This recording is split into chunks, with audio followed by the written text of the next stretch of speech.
to you all, and welcome to the first Future Print Virtual Summit. We're just so pleased to be with you today. This is the first time we've ever done anything like this, and it's an absolute joy to be with you. So my name's Fraser Chesterman. I'll introduce you to my colleague and business partner, many of you know, Marcus Timpson. Good morning, Marcus. Good morning, everyone. Welcome to the first Future Print Virtual Summit. Delighted you're joining us. And to our colleague, Caris Kopp, who, like us, will be doing many of the interviews and introductions. Caris, hi, how are you? Hi, I'm very well, thank you. I'm really happy to be here. Good. Thanks very much. Really appreciate you all being here. And as I said, first ever Future Print Virtual Summit, June the 2nd. Good morning to you all. It's absolutely great to be with you. And we've got a packed next 3 days with over 70 speakers delivering some amazing content, really from around the world, from the US, from the UK, from Europe, some live, some pre-recorded, but all absolutely highly topical and really relevant in our current situation. And I have to say, you are part of over 1,000 people who've registered for this event. So well done for doing that. It's absolutely brilliant for us. A super response to this initiative. So thank you. And absolutely global again. You know, we've got registration from all across the world. So really pleased. And thank you also to all the principal partners who've been involved in this, the content partners, the speakers, of which I said we have 70, and all the media guys who've been supporting this. It's fantastic to have everyone on board. They've all helped us market this. It really is a combined print industry effort. So thank you very much to all of you. Now listen, like many industries, the print world has faced rather uncertain times. Lockdown's been quite challenging for all of us, I guess. And, you know, we know that retail, manufacturing, print production, all suffering a little bit. It's going to get tricky. And of course, live events, you know, listen, Drupa, FESPA, all postponed. So that's why we're doing what we're doing today, which is really to try something new, to try bring an event together on a virtual platform. And interestingly, going back, I guess, to the end of 2019, Marcus and I were kind of mulling over what our branding would look like for the new year. And we came up with this concept of Lighthouse giving clarity and direction in the turbulent world. We couldn't have foreseen the future, could we? We just couldn't.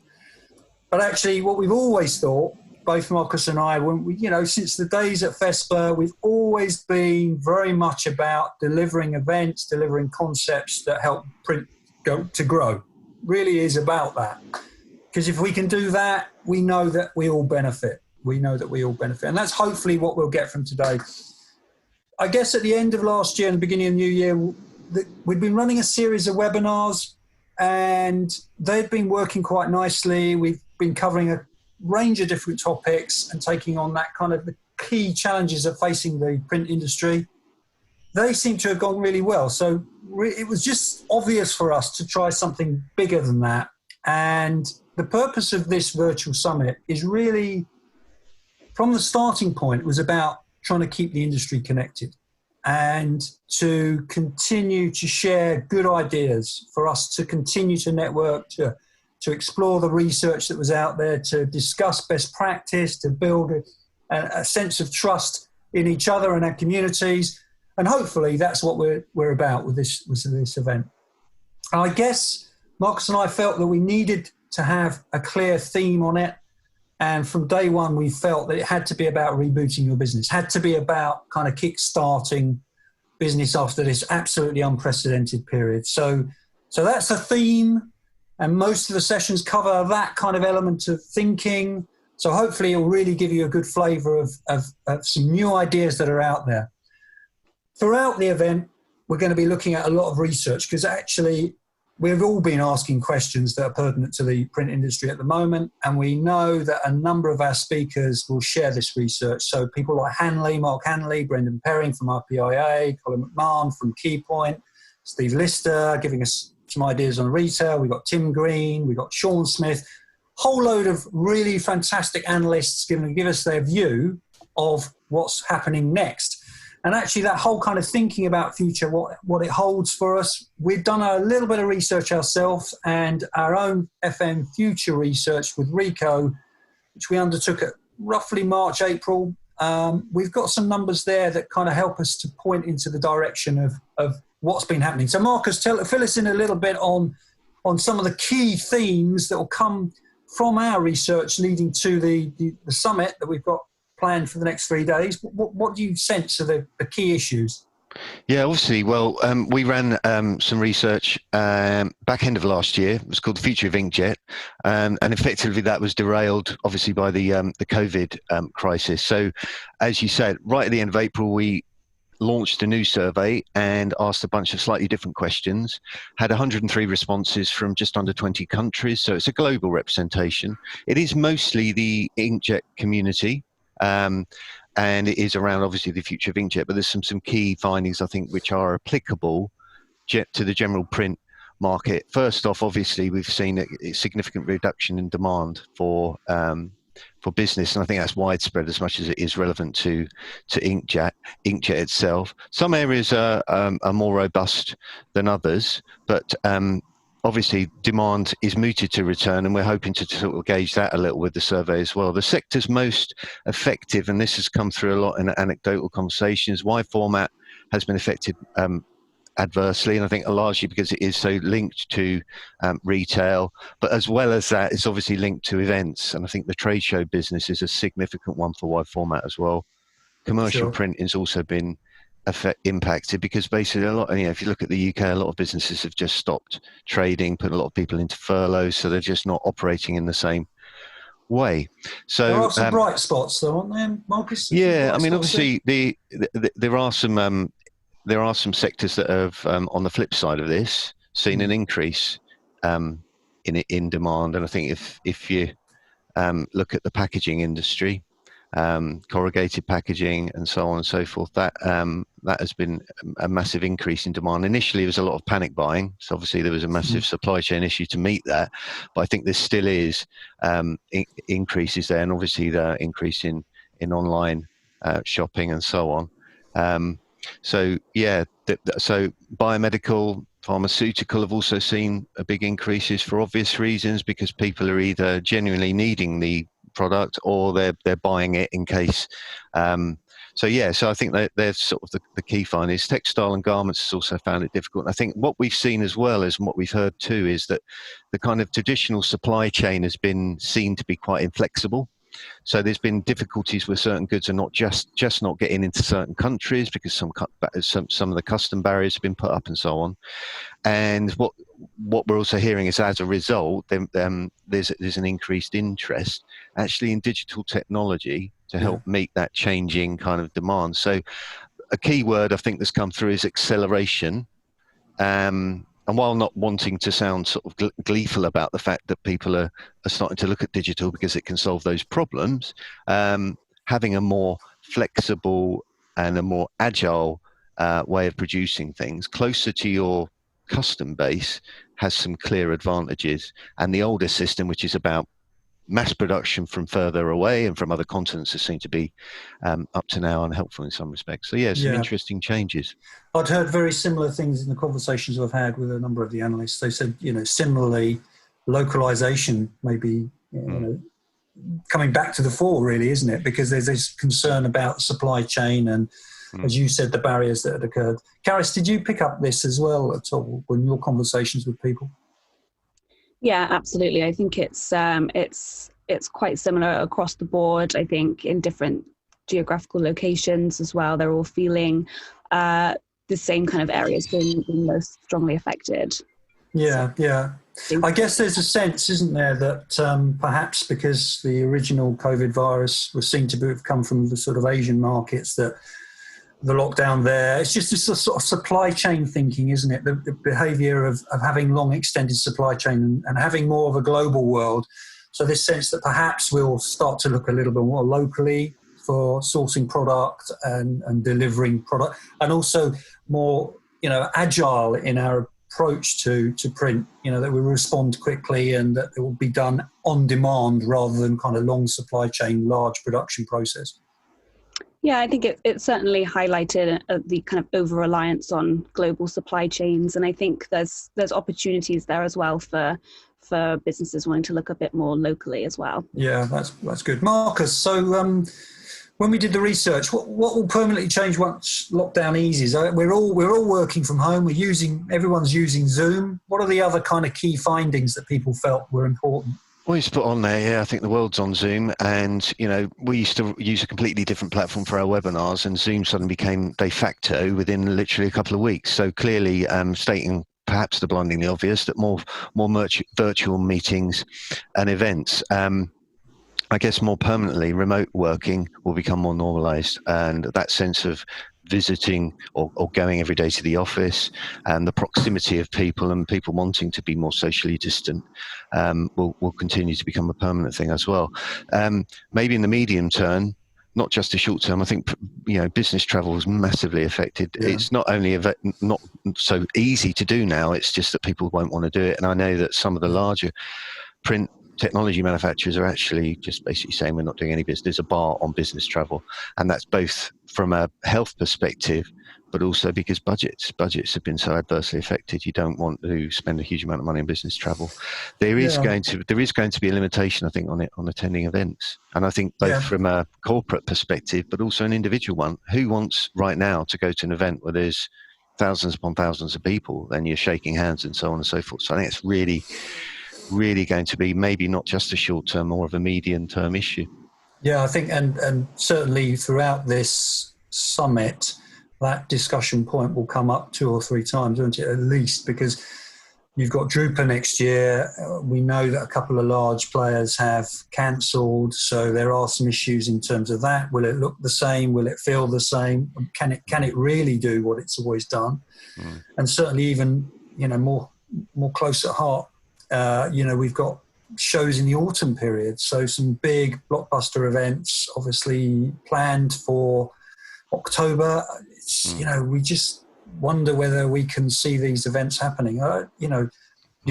Those days of when you go to an event and you shake hands with 100 odd people and you mingle in cafes and bars and restaurants and you stand on stands, it just seems a long way away from it seems like the good old days, doesn't it? It does seem like the good old days. Yeah, I think the other thing as well, there's a natural barrier to wanting to do it, but then there's the other factor, isn't there? So who's going to be genuinely looking to invest massive amounts of money right now, or even in the next 12 months?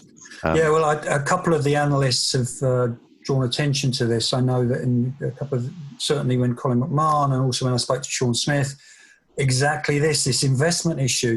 Who's going to spend a couple of 100,000 or even more than that? $1 million, €1 million on a piece of kit.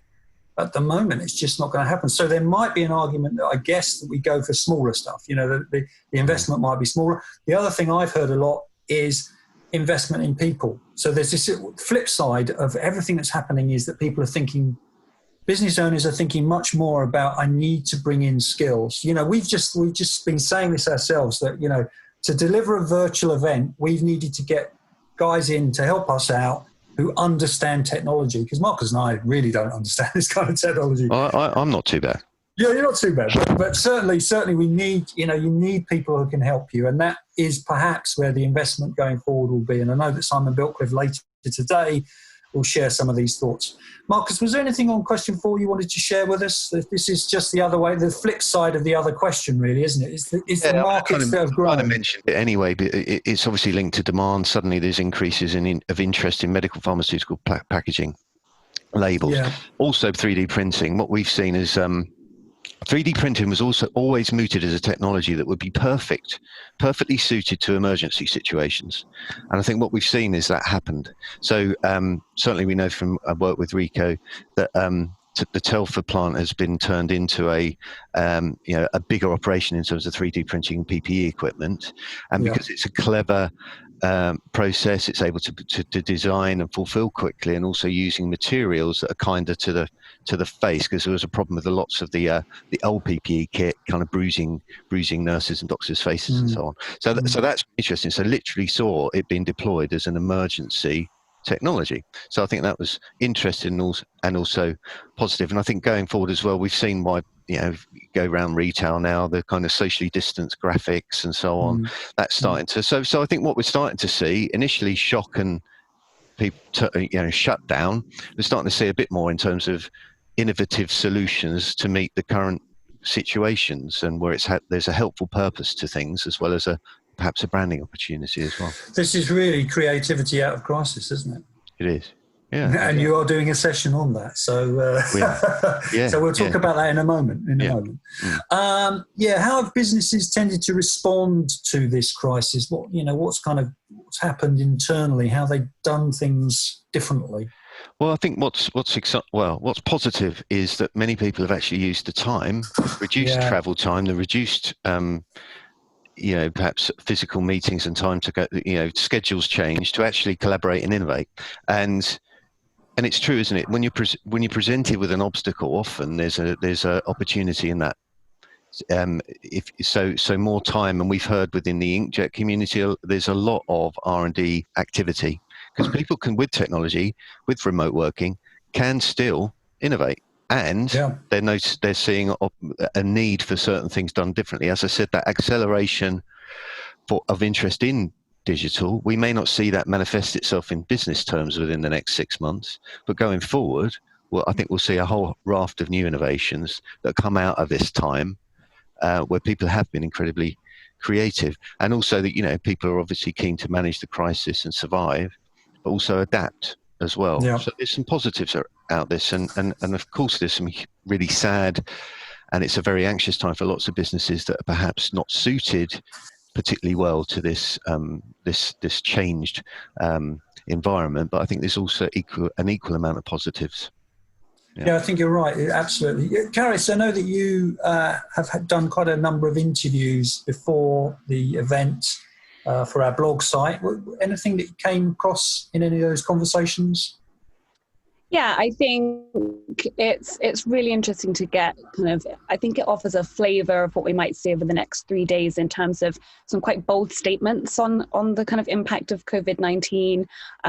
So I think it's going to be it's kind of given a taste of what the kind of things that experts might say on different areas. So I think that's interesting. But a lot of people are very excited by the Women in Print session. So can you give us a little bit of any flavour of what's coming out of that? Or? Yeah, sure. That's going to be a great session. I think one of the who have you got in it? That's the first question. We've got Adrian Palmer from ST Media, Montserrat Pedro from Heidelberg, Marianne Rowan from Solomar Systems, and Jo Stevenson, who is from PhD Marketing, and she's one of the co-founders of Women in Packaging UK as well. Brilliant. So really diverse in terms of sector and role and location as well. So it was kind of a broad insight. And what we wanted to do was talk a bit about women in print, but kind of through the lens of the challenges that have been brought about or heightened by the COVID-19 crisis. So one of the issues people will see discussed is the fact that women are kind of more often responsible for childcare, work in the home, with so many people working at home and millions of children have been at home. How is that affecting women, working women? We also talked about not letting the kind of pandemic impede progress of women in the industry. We don't want it to negatively affect career paths. So the panel discussed some possible solutions for that, and such the importance of kind of educating people earlier on the possibilities of a career in print, and kind of giving them the tools they need to pursue that career path and to succeed. So really interesting stuff covered. Sounds good. And definitely throughout this summit, there's a sense that we are thinking a little bit more about the resources that we got, the people we employ, the skills they have, the way we adapt to more flexible working practices. All these things have come out of this kind of crisis, which is really interesting, isn't it? It's, there's been a sort of a traditional way of running print businesses, and now this is forcing us to think differently. Is that right? Yeah, absolutely. And that's something that's comes up in the women in print session as well, because more flexible working environments, more remote working environments is obviously useful to women in a lot of ways, maybe women that are re-entering the workforce or juggling different responsibilities and need a more flexible framework within to work. So I think there are some, I hate to say opportunities in a kind of such a terrible situation, but there could be opportunities for women to kind of fit into the workforce if we've got a bit more flexibility. Marcus, did you sense that as well, in the conversations you've had? Yeah, I think there's that sense that if you're positively minded, there are ways to getting around and working with teams more effectively. I mean, there's always a downside to being on Zoom all day and actually not getting anything done. But the reality is that this is maybe a short-term lived changing environment, but there will be some permanent changes. And I think that remote working, as Karis was saying, that actually could play to enabling women to play a larger role within the print industry. And I think we've obviously noticed it's a male-dominated industry, and the only way of changing that is by raising it as an issue. And I think it's a really positive thing that we'd like to continue to support, because going forward, I think what's proven too is that diverse teams tend to create the most original ideas and the most effective ideas. And I think with that diversity, that's something the print industry and probably many traditional industries could be better at. Then it will lead to some positive business results. Yeah, absolutely. Now, listen, I just want to flick through a couple of the key sessions that draw a bit of attention to. I really enjoyed having a conversation with Sean Smith. He's got some fantastic research. I have to say, some quite worrying numbers, but I think it's worth us understanding and really, really thinking about this. He's clearly pointing to certain segments that are going to suffer through this COVID crisis, but equally, as Marcus said, just as our research pointed to this, there is a sense that certain markets have opportunity. I think labels being one of them. The other session that I really enjoyed was the one with Steve Lister, which really just looked at the retail space. And obviously we know there's lots of stuff going on in the retail space, partly because of the point of the things we've talked about, like reversal of globalization, this possibility of business disruption. So there are some key findings that he's got that really are interesting for all of us to pick up on. We laugh about this. This isn't what football will look like in the future, let's hope. But the reality is, as Marcus just said, this situation, this COVID crisis, has led to innovation, new ideas, thoughts to do something different. And this is a great example of exactly that, isn't it? And then, as we said, we've got the analysts that we're working with are really giving us some clear ideas of the future. And Marcus, you did this session, didn't you, on the decor markets? Yeah, I think this is a really good session in the sense that it's about opening up new possibilities for inkjet, and the decor industry is a significant one, both when you think of wall coverings and floorings. And what we've seen here with working with Ricoh is two examples of very sort of exciting partnerships. So Ricoh's work with Himan launched recently the Saturn, which is a water-based system for digital printing of floors, and that use the word liberating. That really liberates designers. Formerly, things were printed with gravure and will continue to be to a certain extent, but that's quite limiting in terms of design, and you have to have a lot of stock inventory and so on. But this system enables a more digital-based design that enables designers, because there's no stock inventory or very little, things can get done quicker. It's more agile. And one of the things that Himan and Ricoh talk about with this particular technology is that it's about decentralized manufacturing, which is obviously particularly interesting given what we're saying about the old supply chains being quite limited. The work then that Ricoh have done with Olbrich is more around wall coverings, and I was at one of the last shows I went to back in January, Heim Textile, and saw some of the amazing designs of wallpaper. And this is not sort of mural wallpaper. This is at speed, industrial speed, and the company Marburg was showing some of the work that they've done, and they weren't making a play of it being digital, but the design community absolutely loved the designs because digital can liberate. And this is just a great example of that. Yeah. And we talk a bit about the technical elements, the business values, and the changes and so on within this session. So it's a good one. Yeah.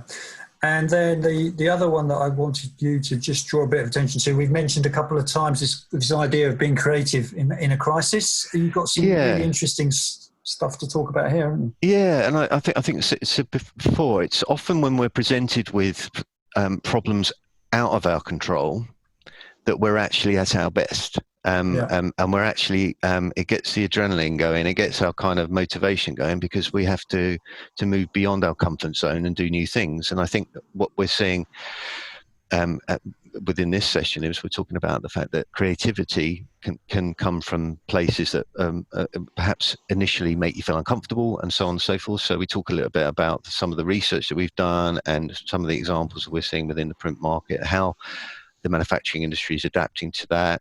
Some of the ideas, obviously integration technology, have come out with something quite interesting in terms of helping sanitize using UV curing. So that has an interesting application in a variety of places. And obviously of course. Meteor on some of the work they're doing on the software side.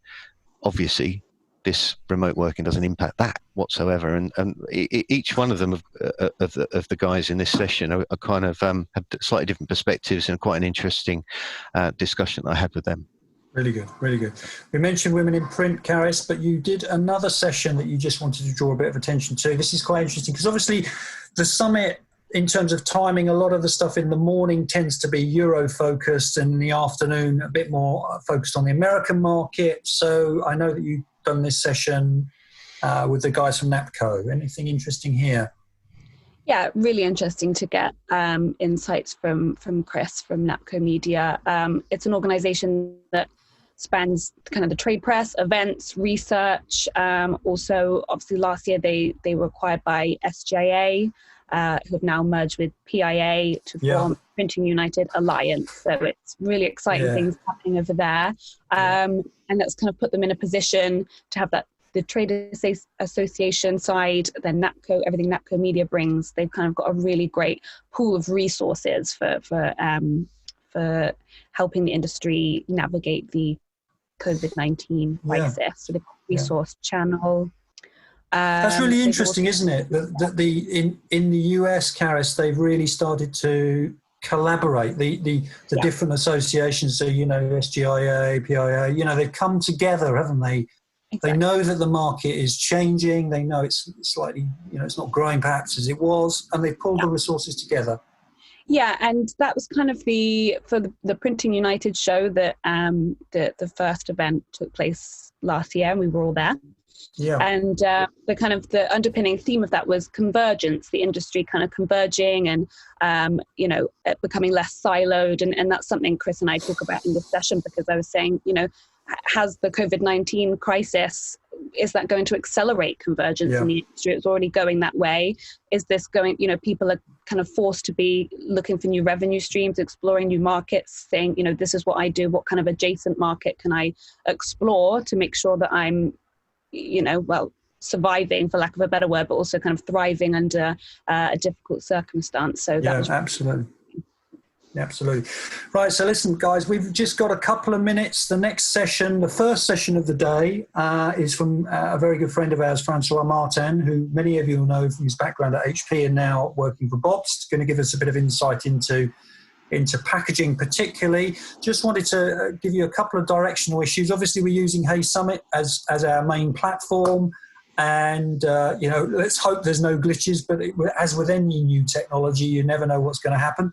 But it's fairly straightforward to work yourself around. Marcus, did you want to make any comment about the kind of overall kind of orientation for the show? Yeah, it is fairly intuitive. I think just make the point that connect with speakers. There's a LinkedIn profile there, and connect, ask the questions, and kind of follow up with them. Really, I just think it's a good opportunity to get new conversations going. Brilliant. And just to finish off, a couple of things. There's some key pointers we want to just say. The live Q&As will go on from 12 till 1, and then from 5 o'clock onwards every day. So a chance to interact with some speakers.